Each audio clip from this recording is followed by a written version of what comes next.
Kampukai dabar galima, kampukus. Šiaip jau gamybos praktikoje nusistovėjo. Greičiausias darbas yra tokiam stapeliui, o čia yra to nerviūra sparno. Pasiruošiam į stapelį visas listeles, susipjaustom ilgius, pasiruošiam kampelius, užsimaišom klijų, tepam, sudedam visus kampelius iš apačios, iš viršaus ir dedam kitą lentą ir tarpusavį suspaudžiamą strupcinom. Kiek įgudus iškart galima vienu metu rinkti 2-3 nerviūras, tada mažiau taupomas laikas yra strupcinų sukinėjimai. Galima kampukus tvirtinti vinukais, bet vinukų ilgis, kadangi yra iki 10 mm, negalim kalt, kad iškart per abu išlystų. Vinukus reikia naudoti cinkuotus arba varinius, kuriuos ypatingai sunku rasti. Ir galima įsivaizduoti, kad kiekvieną vinuką reikia sučiupinėti. Paprastai pirštais neišeina naudoti pincetą, gaunasi ilga muzika ir didelis darbo sąnaudos. Dar vienas iš variantų galima prišaudyti kabėm, nors irgi pakankamai užima laiko ir ypač jeigu nenori tų kabių palikti ir jos yra rudienčio plieno, reikia ištraukit po priveržimo. Jo labiau, kad kabės duoda mažesnę prispaudimo jėgą, negu kad naudojant verštuvus, strupcinas. Šiaip šitam sparnui gaminant praktiškai yra labai mažai naudojami vinukai. O čia matosi dangas klijuojant. Vinukai yra prikabinta tik danga prieš klijavimą, kad jinai užfiksuot jo stovėjimo vietą. Nu ką, trumpai apie lonžeroną pašnekėjom, apie nerviūras. Toliau sekantis etapas, kai jau turim šitas dalis, galim galvoti apie sparnų surinkimą. Dar kas, surenkant lonžeroną, o čia matosi nuotraukose, lonžeronas yra vidus impregnuota.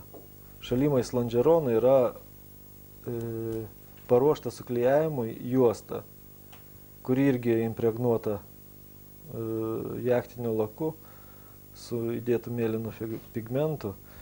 Ir tokiu būdu lonžeronas visas iš vidaus yra dengtas laku, o tos vietos, kur yra paliktos užlaidos, yra padengiamos klijai. Tie klijai irgi turi fungicidinių charakteristikų, jie neleidžia vystytis grybeliui, pelėsiui ir impregnuoja medieną. Lonžeroną pagaminus jį apubliuojam pagal teorinį kontūrą. Šiuo atveju čia nerviūros yra ištisinės, jos neriamos ant lonžerono. Apubliavus nerviūros yra švelniai suspaudus pasidaroma, arba galim panaudoti tą patį lonžeroną, suneriam ant lonžeronų, suspaudžiam verštuvais ir apdirbam išorinį kontūrą pagal teorinį, pagal savo šabloną. Šita nerviūra yra, aiškiai nerviūram dar kas pravalom kiaurėme lonžeronui. Čia yra lonžerono segmentas, nupjautas lonžerono galas šakninis.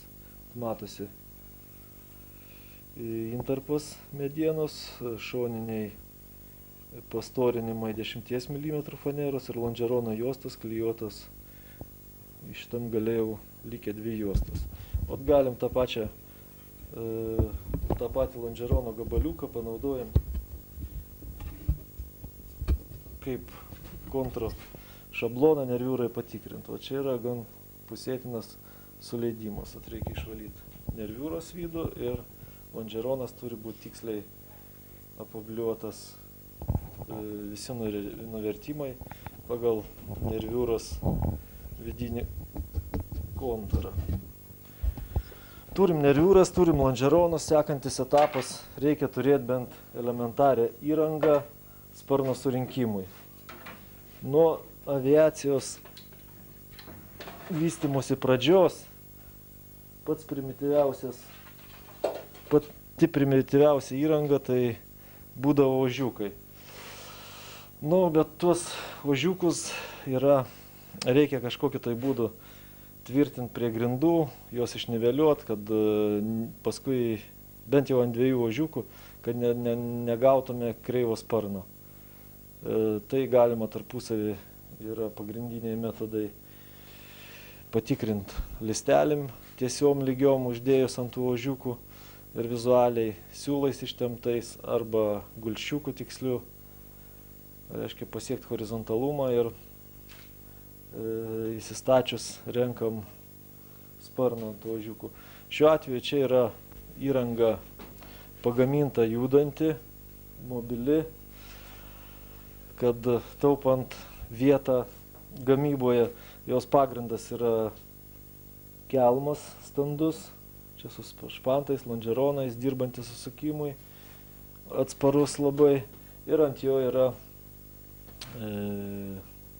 2 skersiniai, kurie turi savo laikiklius. Vienam gale matom yra lonžerono, įstatomas lonžeronas, kitam gale senutė. Dabar sugaudyti įstatymo tikslumą ir ant lonžerono ir ant senutės galinės reikia užsibrėžti tikslės teorinės ašinės linijas. Ir pagal tas ašinės linijas įsistatom lonžeronus. Kaip sakiau, vieno iš variantų arba tiesią listelę pridėjus, vieną listelę pridedam vienam gale prie lonžerono ir senutės, kitą kitam gale, ir žiūrint iš galo tos listelės turi sutapti. Vizualiai šitas susisukimas labai gerai matomas, be jokių pagalbinių prietaisų. Arba galima prieš įstatant įrangą, dar kai neuždėti lonžeronai, tą įrangą irgi išniveliuojam horizontaliai, kad nebūtų susukimų, paprasto balto siūlo pagalba. Gan tiksliai galima sugaudyti tuos visus kampus. Arba jeigu mums reikia į galą užduoti susukimą, tai atitinkamai, reiškia, susukam iškart įrangą. Arba statom senutę, truputį keliais milimetrais pasiskaičiavus, naudojant sinusų formulės, keliais milimetrais aukščiau, jeigu tai neigiamas susukimas. Ir surenkant sparną neriam nerviūras ant lonžerono. Šiuo atveju čia yra sparno konstrukcija, reiškia, nerviūros yra ištisinės sunertos ant lonžerono. Čia yra tokia mišri konstrukcija, o galinė senutė yra sudedama iš galo, jinai prisikabina vinukais, prisiklijuoja ir dar, reiškia, gale yra, kad suformuot užsparnio uodegėlę, yra priklijuojami irgi kaip nerviūrų tęsiniai šitos uodegėlės iš 10 mm liepos plokštelių. Šiaip konstrukcijai būna, ypač senovinių lėktuvų, nerviūros yra daromos iš 3 gabalų. Tarp senutės ir lonžerono eina vienas gabalas, noselės statomos atskirai. Tokia konstrukcija lengvina truputį sparną, galima palengvinti lonžerono svorį, bet yra pakankamai sudėtingesnė ir reikalauja įgudimo. Bent jau nerviūras reikia daryti ištisam stapeliui, po to jau ją supjaustom. Vėl labai tiksliai reikia daryti lonžeroną, reiškia storius išlaikyti, kad noselės būtų vienodo ilgio ir išgautum tikslų kontūrą. Šičia sparnas yra jau artėja į baigiamąją fazę, jis jau praktiškai paruoštas išimti stapelį, nes visko neįmanoma padaryti. Čia liko užklijuoti tik tai viršutinės dangos gabalus. Reiškia, galim paversti, pažiūrėti, kaip dirba. Patogumui tas sparnas vartas. Jį galima taip pat pastatyti ir ant nosies. Čia matom apverstą sparną, spyrio pajungimo, apkaustas, liukeliai, užsparnio valdymo, čia elerono valdymo liukelis, reiškia nepastatyti apkaustai kronšteinai užsparnio pakabinimui. O tai čia dedasi tokie, čia kabinasi užsparniai. Reiškia, užsparniai yra plyšiniai, atsilenkiant jie sukuria plyšį tarp uodegėlės ir užsparnio. Elerono plyšys yra kitoks, švelnesnis ir eleronai yra plyšiniai, plyšys visą laiką pastovus atsilenkiant eleronam. Čia matom valdymo liukelį elerono priėjimas. Dabar faneros tvirtinimas prie surinkto karkaso. Viską suklijuojam, visas kaladėlės, pastatom apkaustus. Toliau apdirbam noseles. Apdirbimui naudojam, vėl pastatom sparną vertikaliai. Prieš klijuojant fanerinę dangą būtina tiksliai išsiniveliuoti sparną, nes priklijavus noselę, dangos klijavimą pradedant noselę, priklijavus noselę, sparnas pasidaro labai standus susukimui ir jeigu jau mes kreivai suklijavome, jau praktiškai neištaisysi. Prieš klijuojant dangą, yra naudojama tokia kaladė, kuri bent 3 nerviūras apimtų, toks reikalavimas, pagidautina daugiau, ir su ją, reiškia, nulyginam, davedam tiksliai noselę, ypatingai nerviūras. Pagal,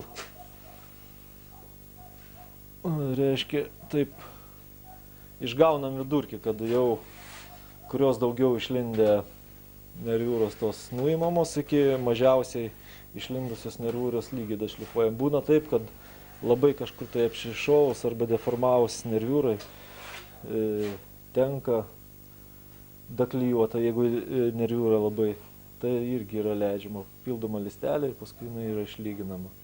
Aišku, klijuojant reikia verštuvais, naudot pakankamą suspaudimą, reiškia, pušiai veršt yra reikalavimas ne mažiau kaip 5 kg į kvadratinį centimetrą. Kieta mediena daugiau ir 10, ne mažiau 10 ąžuolo uosio kaladės spaudžiant. Tai vėl grįžtam prie dangos klijavimo. Reiškia, dangą fanerinę pasiruošiam klijavimui, išsimatuojam, kokie ilgiai. Sudarimus dedam ištisinę gabalą, yra įmanomas ir toks variantas, galim susiklijuoti ruošinį per visą ilgį ir vienu smūgiu viską užklijuoti, bet čia yra labai reikalinga daug įrangos prispaudimui ir priedo sunku išgauti kokybę per tokį ilgį ir neįmanoma taip greit užtepti klijus, kad jie nesudžiūtų per visą tai. Danga yra klijuojama gabalais, čia yra taip pataikytos nerviūros, toks žingsnis, kad sudarimas gaunasi ant nerviūros. O čia yra ant šito sparno per 5 metrus beveik 3 sudarimai yra panaudota fanera per visą ilgį. Sudarimo vietose, reiškia, fanera yra nušlifuojama, nuobliuojama, nuožula, ta pati nuožula, kaip ir taikoma medienai 1:15. Čia galima nušlifuoti šlifavimo disku, galima obliuku, galima rankiniu būdu su kaladėlė, kaip šie būdai aviacinėse vadovėliuose medienos apdirbimo visur yra aprašyti.